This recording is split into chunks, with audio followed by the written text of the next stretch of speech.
एकतर्फी प्रेमातून पत्नीला वारंवार त्रास देत असल्याने एका दाम्पत्याने बदनामीच्या भीतीने सोलापुरात शुक्रवारी जीवन संपवलं. त्यांनी चिठ्ठी लिहून ठेवली आहे. त्यात त्रास देणाऱ्या संशयिताचे नाव आहे. हा प्रकार सकाळी 6च्या सुमारास उघडकीस आला.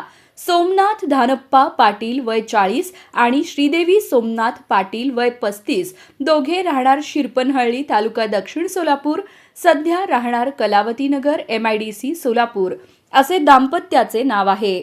चिठ्ठीत नाव असलेल्या संशयित अभिषेक कोरेला राहणार विजयपूर कर्नाटक पोलिसांनी ताब्यात घेतले आहे. सोमनाथ व श्रीदेवी हे 20 वर्षांपासून MIDC परिसरातील कलावती नगरात राहत होते. त्यांचा यापूर्वी कुक्कुटपालनाचा व्यवसाय होता. तो बंद करून सोमनाथ यांनी सायकलचे दुकान सुरू केले, तर श्रीदेवी या घरीच किराणा दुकान चालवत होत्या. त्यांना 6वी व 7वीत शिकणाऱ्या 2 मुली आहेत.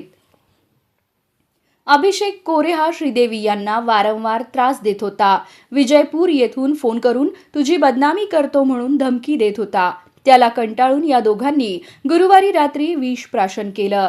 त्यांच्या तोंडातून फेस येत असल्याने मुलीने हा प्रकार काका नागनाथ पाटील यांना सांगितला. त्यांनी तत्काळ घरी येऊन दोघांना शासकीय रुग्णालयात दाखल केले. मात्र उपचारापूर्वीच त्यांचा मृत्यू झाला. संशयित आरोपी अभिषेकच्या पाठीमागे राजकीय वरदहस्त असल्याची माहिती मिळत आहे.